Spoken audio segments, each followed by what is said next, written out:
There is something dangerous about a beautiful shrub.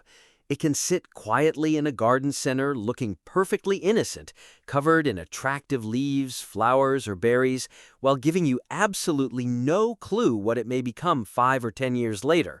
You plant it, water it, trim it, admire it, and think you've made a great choice. Then one day you realize the shrub is spreading into places you never intended, producing seedlings everywhere, attracting problems you did not expect, or becoming so difficult to remove that you wish you had never brought it home in the first place.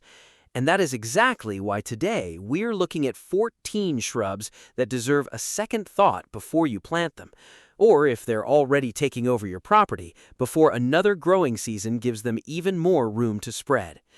Now, before you grab a shovel and start ripping everything out, there is an important distinction. Not every shrub on this list is invasive everywhere, and some cultivars or varieties behave differently depending on where you live. Local climate, soil, wildlife, and state regulations can completely change the situation. So use this list as a warning to investigate what is growing in your yard, not as permission to remove every plant without identifying it first. But if you live in a region where one of these shrubs is considered invasive or problematic, late summer can be an excellent time to walk around your property and decide what needs to go before it becomes an even bigger problem. The first shrub is burning bush, also known as winged euonymus. This is one of those plants that practically sells itself. Its brilliant red autumn foliage can make an ordinary landscape look spectacular, and for decades it was planted as an easy-care foundation shrub, hedge, and colorful accent. The problem is that those beautiful red leaves are only part of the story. Burning bush can produce large quantities of seeds, and birds can help move those seeds beyond the boundaries of your yard. Once young plants begin appearing in nearby woods or natural areas, the problem is no longer limited to your landscape. Dense populations can crowd out native vegetation. That gorgeous display can therefore come with an ecological price.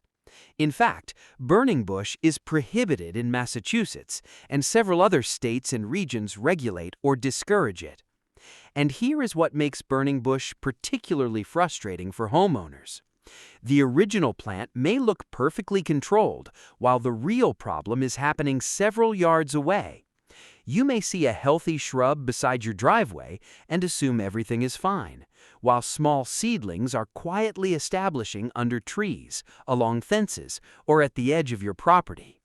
If you already have one, identify it carefully and check your local invasive plant guidance before deciding what to do. If removal is appropriate, do not simply cut the top and assume the job is finished.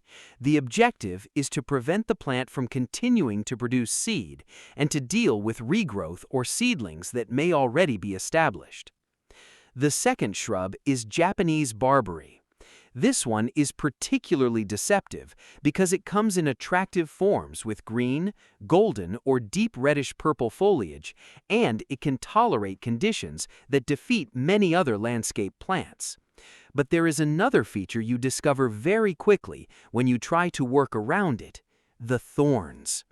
Japanese barberry can form dense, prickly thickets that are extremely unpleasant to walk through or maintain. Even more importantly, it can invade natural areas and compete with native vegetation.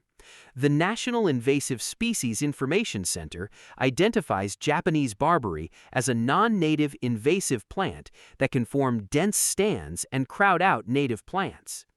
If you have ever tried to pull a mature barberry out of the ground, you already understand why planting it without thinking ahead can become a mistake. Those branches can catch clothing, scratch your arms, and turn a simple gardening job into an afternoon of frustration. And because the plant can spread beyond the area where you originally planted it, simply keeping the main shrub trimmed doesn't necessarily solve the bigger problem. If you are replacing one, consider choosing a native shrub with similar height, color, or wildlife value, rather than simply buying another ornamental that looks good in a catalog. The third shrub is privet. Privet has been used for years as a hedge because it grows quickly, responds well to pruning, and can create a dense green screen. On paper, that sounds perfect. In practice, some privet species can become aggressive outside the garden, producing seeds that are spread by birds and establishing dense growth that competes with native plants. Penn State Extension specifically lists privet among the invasive shrubs that can be difficult to eradicate because of prolific reproduction and aggressive growth. The problem with fast-growing hedges is that homeowners often celebrate their speed in the beginning. You plant a few small shrubs and suddenly have the privacy screen you wanted. But that same vigor eventually means more pruning, more seedlings, and more work keeping the hedge contained. Before planting privet, identify the exact species and check your local recommendations. If an existing hedge has begun spreading beyond where you want it, this is the time to assess it, rather than waiting until the plants are larger and more established. Sometimes the best garden decision is not finding a better way to control a troublesome shrub, it is replacing it with something that does not require constant control. The fourth shrub is bush honeysuckle. Several non-native honeysuckle species, including Amur, Moros, and Tatarian honeysuckle, have become serious invasive plants in parts of North America. They can leaf out early, grow rapidly, and form dense thickets that shade the ground beneath them. That dense shade matters because native plants underneath need sunlight to survive. Once honeysuckle dominates an understory, it can transform what was once a diverse plant community into a much simpler landscape dominated by one aggressive shrub. Penn State Extension lists shrub honeysuckles among the common invasive shrubs requiring management. One reason honeysuckle can fool homeowners is that it may appear to provide excellent wildlife value because birds eat its berries. But a plant producing food for birds does not automatically mean it is beneficial to the ecosystem. Native wildlife evolved alongside native plants, and replacing a diverse community with a dense stand of one non-native shrub can have consequences that are not obvious from your backyard. So if you see honeysuckle spreading into areas where you did not plant it, learn which species you have before removing it, and do not confuse invasive bush honeysuckle with native honeysuckle species that may deserve protection. The fifth shrub is autumn olive. Its name sounds peaceful, and its silvery foliage can look beautiful in the right light. It was historically introduced for purposes that included ornamental planting, wildlife habitat, and erosion control. Unfortunately, the very characteristics that made it useful can also make it difficult to contain. Autumn olive can produce abundant fruit and establish itself in disturbed areas, fields, roadsides, and natural habitats. The National Invasive Species Information Center identifies autumn olive as an invasive plant that displaces native species. This is another shrub where the original intention was not necessarily bad. People planted it because they believed it could serve a purpose. But gardening is full of examples where a plant that behaves well under one set of conditions becomes a problem under another. If autumn olive is already growing on your property, especially if it has begun appearing in multiple locations, do not wait until you have an entire thicket. Young plants are generally much easier to deal with than mature shrubs with established root systems and years of seed production. Early detection can save you from a much bigger project later. The sixth shrub is multiflora rose. And if you have ever encountered an established patch, you probably do not need much convincing. Multiflora rose can create an almost impenetrable wall of thorny stems. It was once promoted for purposes such as living fences, erosion control, and wildlife cover, but it has become invasive in many parts of the United States. Penn State Extension includes multiflora rose among the invasive shrubs that plague natural areas and require active management. The mistake with multiflora rose is underestimating it when it is young. A small plant can look like something you'll deal with later, but later those flexible stems can become a tangled mass that is much harder to handle safely. If you discover one, wear appropriate protective clothing and identify it before attempting removal. Be especially careful around children and pets because the thorns can cause painful injuries. And never assume that cutting the visible stems means the problem has disappeared. Monitor the area afterward for regrowth and new seedlings. The seventh shrub is butterfly bush. Now this one is going to surprise some gardeners because butterfly bush is famous for attracting butterflies. Its long flower clusters can look spectacular, and watching butterflies visit your garden can be one of the great pleasures of gardening. But the phrase attracts butterflies should never be the only thing you consider when selecting a plant. Some butterfly bush species and cultivars can behave invasively in certain regions, and Penn State Extension includes butterfly bush among the ornamental shrubs homeowners should think carefully about before planting. This does not mean every butterfly bush in every location needs to be removed immediately. The smarter approach is to check your local status and choose sterile or non-invasive alternatives where appropriate. If you love butterflies, there are many native plants that can support pollinators while also contributing to the local ecosystem. The goal is not simply to fill your garden with flowers. The goal is to create a garden where the plants belong and where the wildlife you want to attract has access to appropriate food and habitat. The eighth shrub is glossy buckthorn. This is one of those plants that can remain unnoticed until you realize how many young plants are appearing around the property. Glossy buckthorn can form dense stands and thrive in a range of conditions, which makes it especially troublesome when it moves into natural areas. The problem is not simply that one shrub occupies one patch of soil.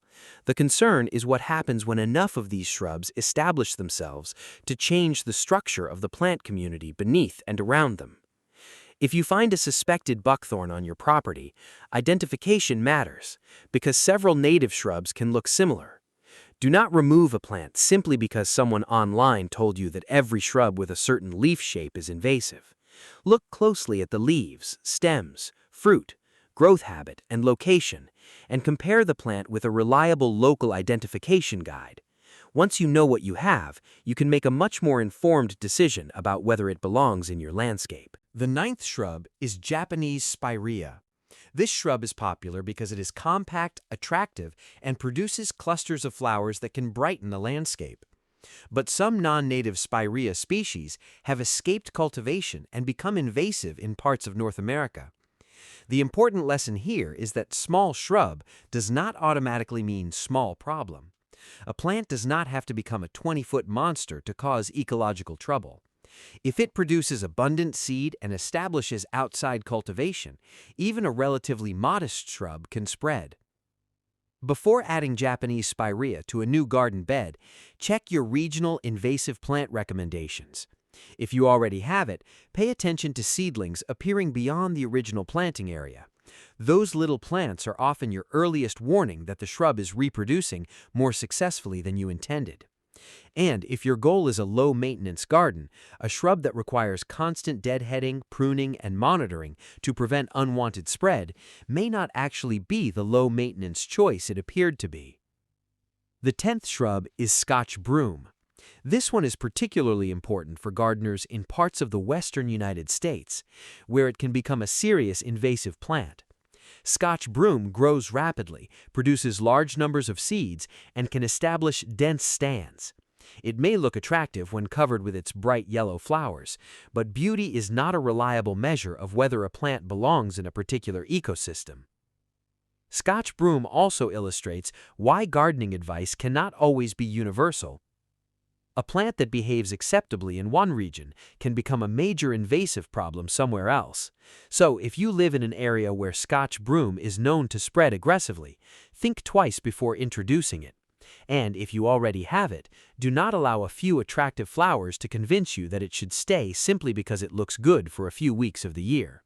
A garden should be judged by its long-term behavior, not just its best season. The 11th shrub is Russian olive. Despite the name, it is not a true olive tree, and it has been planted in various parts of North America for landscaping, windbreaks, and erosion control. Its silvery leaves make it visually distinctive, but in some regions it has escaped cultivation and established itself along waterways and disturbed landscapes. Once again, the problem is not necessarily what happens inside your carefully maintained flower bed. The bigger concern is what happens when the plant reaches places where it can spread without the competition and maintenance found in a garden. If you live in a region where Russian olive is invasive, planting it because it tolerates difficult conditions can create the exact problem you were trying to solve. Instead of asking only, "Will this plant survive here?" ask a second question. What will this plant do if it thrives here? That question can save you from many gardening mistakes. The 12th shrub is heavenly bamboo, also known as nandina. And this is another plant with a name that makes it sound far more harmless than it can be. Nandina has delicate foliage, attractive berries, and a neat growth habit, which explains why it became popular in ornamental landscapes. But in parts of the southeastern United States, it can escape cultivation and become invasive. Its berries can also raise concerns because of their toxicity to birds under certain circumstances, particularly when other food sources are scarce. This is a perfect example of why "the birds eat the berries" is not enough information to decide whether a plant is wildlife friendly. If you want to build a garden that supports birds, butterflies, and beneficial insects, native plants selected for your region are usually a safer foundation. And if nandina is already spreading around your property, identify the cultivar and check local guidance before deciding what to replace it with. The 13th shrub is jetbead, also known as black jetbead or white carrier. It may not be as famous as burning bush or Japanese barberry, but that does not mean it should be ignored. Rhodotypus scandens has been recognized as an invasive or potentially invasive plant in some areas, and Massachusetts added it to its prohibited plant list with a phase-out period beginning in December 2025. This is exactly why gardeners should periodically reassess old landscape plants. A shrub that was available at a nursery years ago is not automatically a plant that should be planted today. Scientific understanding changes. Invasive plant lists change. States update regulations as researchers learn more about how plants spread. So before replacing an old shrub with another one that looks similar, take a few minutes to check your current state or regional invasive plant list. And finally, the 14th shrub is Japanese angelica tree. This one deserves special attention because it demonstrates how quickly plant recommendations can change. Aralia alat was added to Massachusetts' prohibited plant list in May 2026, with existing stock subject to a phase-out period. It may look like an unusual ornamental addition rather than a traditional hedge shrub, but that is precisely the point. Gardeners often focus on the familiar invasive plants, while overlooking newer or less common species that can also cause problems. So what should you actually do if you discover one of these plants in your yard? First, do not panic. You do not need to destroy your garden because a shrub appears on a list somewhere. Start by identifying the exact plant and checking whether it is considered invasive, prohibited, or simply discouraged in your area. Local regulations can differ dramatically from one state to another. A plant that is restricted in one region may be perfectly acceptable in another. Next, look for seedlings. This may tell you more about the real problem than the size of the original shrub. If you have one mature plant, but 20 small seedlings appearing underneath nearby trees, you have evidence that the plant is successfully reproducing. Those young plants should not be ignored. Removing a small seedling is usually much easier than dealing with a mature shrub years later. And be careful about how you dispose of what you remove. Do not assume that every invasive plant should go directly into your home compost pile. Some plants can continue producing viable seeds or regenerate from pieces. Follow your local guidance for disposal, especially when dealing with plants that are officially regulated. There is also another mistake I want you to avoid: replacing one problem shrub with another problem shrub. Homeowners sometimes remove an invasive plant and immediately visit a garden center looking for something that has the same color, height, and growth habit. That is understandable, but it can lead you right back to the same situation. Instead, think about what function the shrub was serving. Was it providing privacy? Did you want fall color? Were you trying to attract pollinators? Did you need something drought-tolerant? Did you need a foundation planting? Once you know the purpose, you can search for native or regionally appropriate alternatives that provide the same benefit without creating a new problem. And remember, a beautiful garden is not necessarily the garden with the most exotic plants. Sometimes the most impressive landscape is one that works with nature instead of constantly fighting it. Native shrubs can provide flowers, fruit, nesting opportunities, shelter, and seasonal interest while fitting into the ecological system around your property. They may not always have the dramatic marketing names found on nursery tags, but their long-term value can be much greater. The biggest lesson from these 14 shrubs is simple. Never judge a plant by what it looks like on the day you buy it. A 1-gallon shrub in a plastic container tells you almost nothing about what that plant may become after 5 years of ideal growth. Before planting, ask how large it gets, how quickly it spreads, whether it produces abundant seeds, whether birds disperse those seeds, whether it suckers, whether it is regulated in your state, and what local extension services recommend. Because the easiest invasive shrub to remove is the one you never plant in the first place. The second easiest is the tiny seedling you discover early. The hardest one is the mature shrub that has been producing thousands of seeds for years and has already moved beyond your garden. So before fall settles in, take a walk around your property. Look behind the garage, along the fence, underneath mature trees, around the edges of garden beds, and especially in areas where birds frequently perch. You might discover that the shrub you thought was simply part of the landscape has been quietly spreading for years. And if you find one of the plants we talked about today, do not rush into removal without proper identification. Learn what it is, check your local rules, and then make a plan. A garden should give you joy, not a lifetime of fighting plants you wish you had never planted. And sometimes the smartest gardening decision is not adding something beautiful, it is refusing to introduce a future problem. If this video helped you look at your landscape differently, tell us in the comments which shrub surprised you the most and whether you have ever planted something that later became a gardening headache. Your experience could save another gardener years of unnecessary work. And if you enjoy practical gardening advice, plant knowledge, natural solutions, and the lessons that help you grow smarter season after season, subscribe to Savage, Harvest, and Heal, turn on notifications, and stay with us for more gardening discoveries. There is always something growing in the garden, and sometimes the most important thing you can learn is what not to plant.